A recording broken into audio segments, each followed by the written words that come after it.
and welcome to day 21 of Vlogmas. A little confusion about the days because we're recording our Q&A video tonight, which will go up on day 20, and then Monday's vlog, day 21, will be Saturday and Sunday, so it'll be a weekend vlog. Hopefully that'll make sense. Apologies for the weird light thing that's happening. I tried turning the light off and it was even worse. And any background noise. Tom is currently rolling out marzipan because we are decorating the Christmas cake this weekend. But I wanted to show you these. Our Bird and Blend tea club arrived, and I kind of knew what was coming because the way the tea club works is that you get, it just comes based on when you started ordering it, and you get it the same day each month. So we're obviously later in the month for when we receive ours, but that's fine. But anyway, we've got cherry cola bottles, which is like a fruity herbal blend. We got popping Christmas butter toffee, which is a rhubarb blend. I'm looking forward to this one. And also hazelnut rocher, which is a black tea. We've had this one before. We had this one last year and it's really, really yummy. So I need to add that to our box of tea, which is getting a little bit out of control. I think I need to switch to the decaf tea club because we don't drink as many of the black teas and as many of the green teas with caffeine in. And I think we'd drink more of them if we had the decaf one. But anyway, what else was I gonna say? I don't know. I painted my fingernails. Can you see? For the first time in absolute years, I've actually got painted fingernails, but seeing as I'm not going to be dyeing any yarn until January, I thought why not get all festive.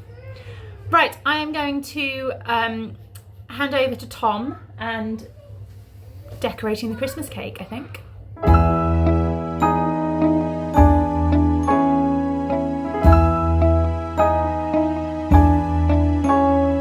You might think the weather's kinda cold,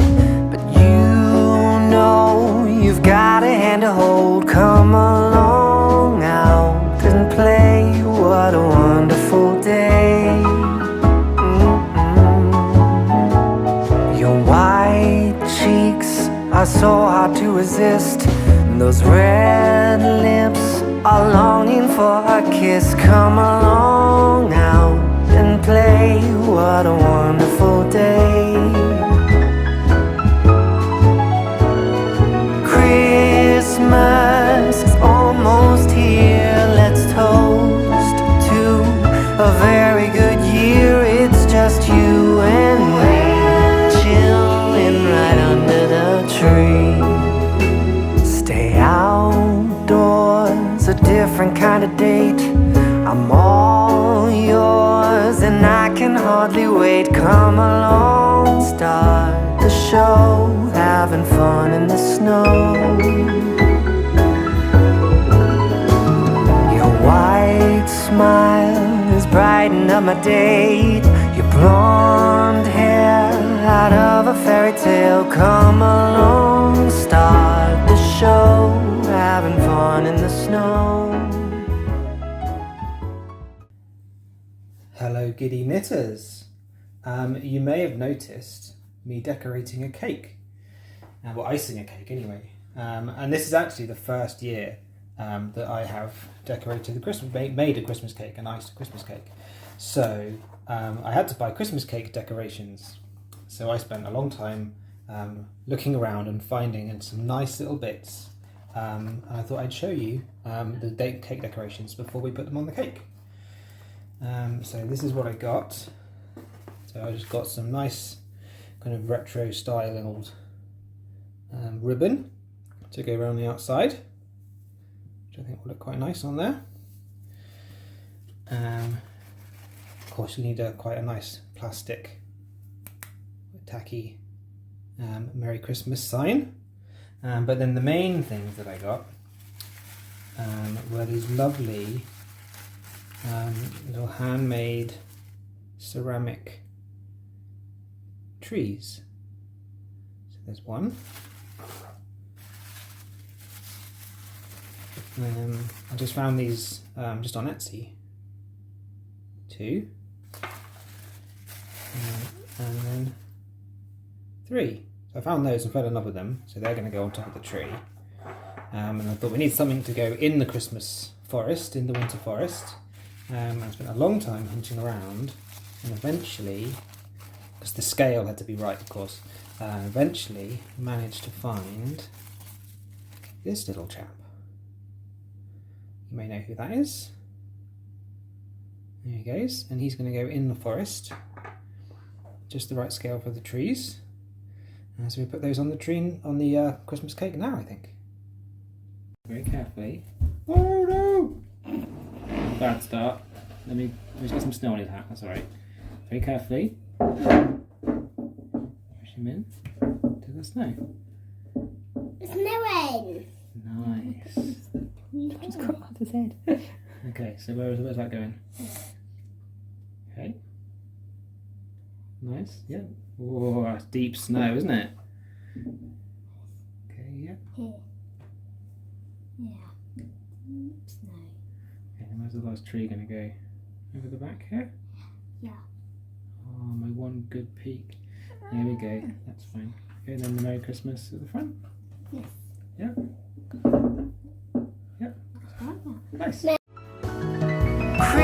Christmas is almost here. Let's toast to a very good year. It's just you and me, chilling right under the tree. Whoa, whoa, I love it.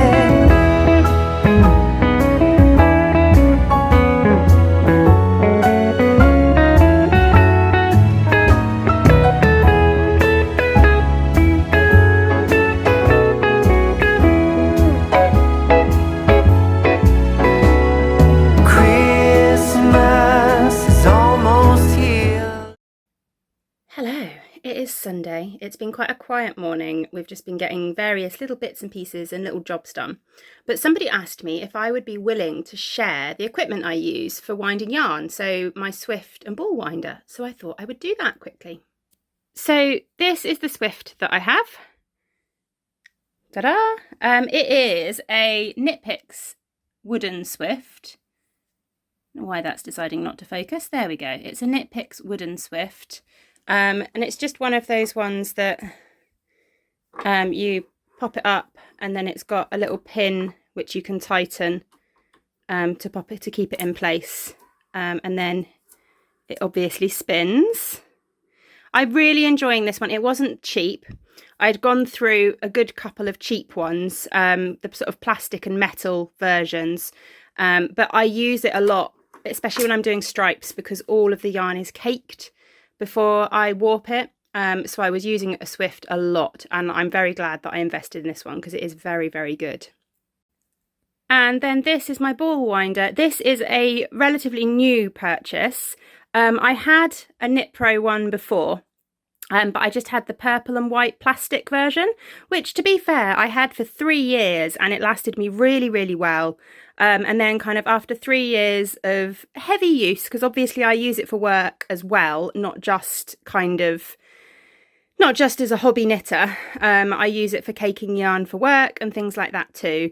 It just started to get a bit wonky, and a couple of the clips from where you attach it to the table had broken. So I needed a replacement. And this was the one that was recommended to me quite a lot. It's another Knit Pro one.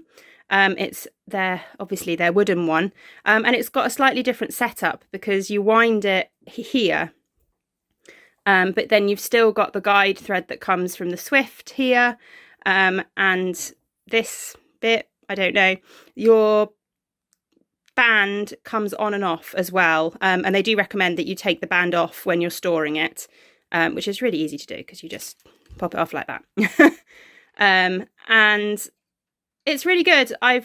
It took a little while of getting used to. You need to really get the positioning of the skein, well, the cake, really get the positioning of the cake on the Swift properly to get a neat cake. The first few times I did it, I ended up with quite a lot flipping off under the bottom of the cake. But I find that if I wind on a small amount first, then kind of move it down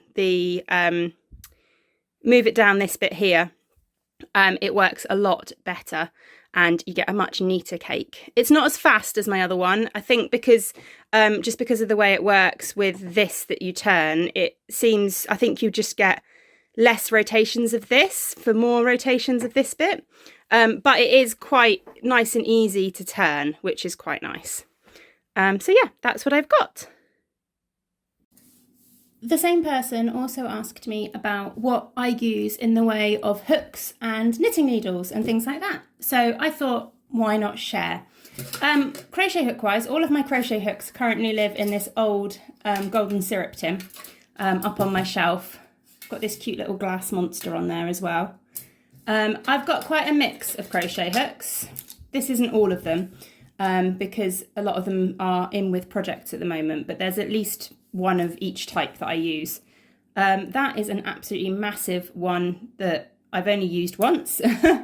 I've got a set of these wooden ones from Knit.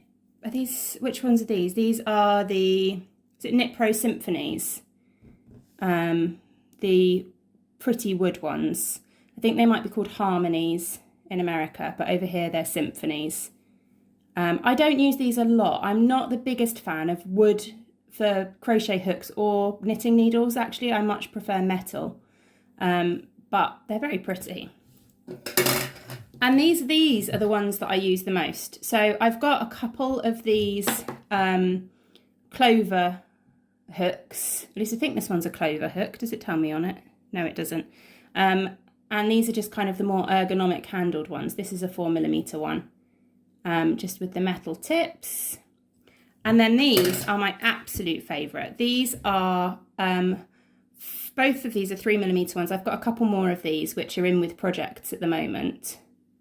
Come on camera, focus on the right bit. And these are polymer clay ones. So they're a really basic crochet hook. Obviously inside is just one of those really basic, like the pony kind of metal crochet hooks, but I really like the ends of these. And then these ones came from For the Love of Yarn, who is, I believe, a Glasgow-based yarn dyer, but she makes these gorgeous polymer clay crochet hooks as well. And they're just really pretty, and they're really ergonomic as well. And I find that they actually kind of mould to my hand the more I use them. I've got a couple that this end of the shaft has kind of bent slightly in a good way because it's kind of moulded to my hand as I use them. So I find them really, really ergonomic. Plus, they're really, really pretty. I've got a kind of pink marbled one there, and then a more rainbowy one with glitter in there. And don't I feel like a fancy proper podcaster with my painted fingernails? Makes a change, doesn't it? So that's crochet hooks. And then knitting needle wise, again, as I said, I'm not a big fan of metal needles at all. I also don't use interchangeables. I really want to get some interchangeables, but I just haven't brought myself to commit to an interchangeable set. It seems like a really big commitment. So I very much use fixed circulars.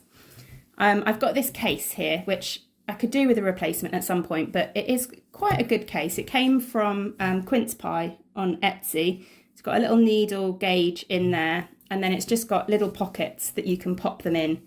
They do have a tendency of just popping out, which is a little bit frustrating. But as you can see, most of my needles are Knit Pro needles. I use the Knit Pro Zings mostly. They're probably the most used needle I have. I wouldn't say they're my favourite needles. They do have some issues with the joins occasionally. I know a lot of people find that the actual join can be a little bit catchy, but they are very reasonable price-wise, and that's why I tend to go with them. So there's loads missing because they're all in projects. But for sock needles, I do use the Knit Pro Zings for sock needles. I use a 2.5mm.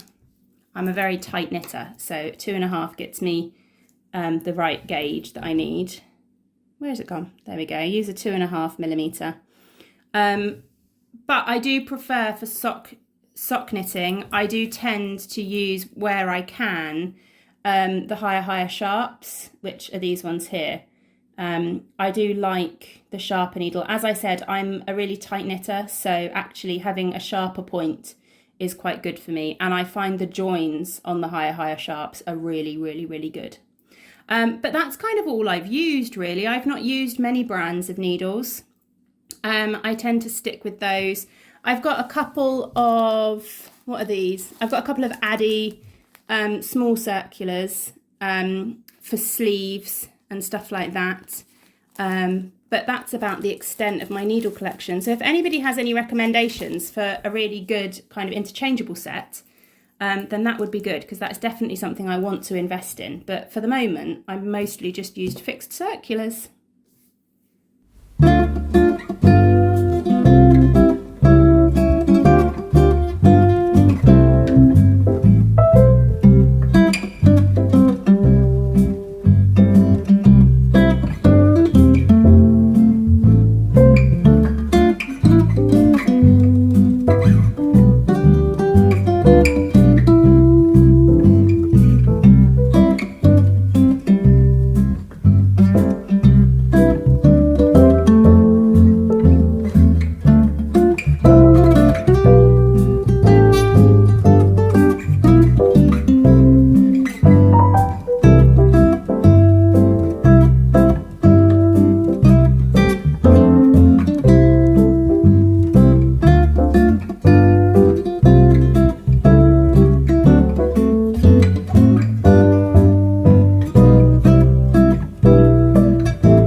It's time for the joke of the day! What do elves do in the toilet? I don't know. What do elves do in the toilet? Jingle smells! Jingle smells! Jingle smells!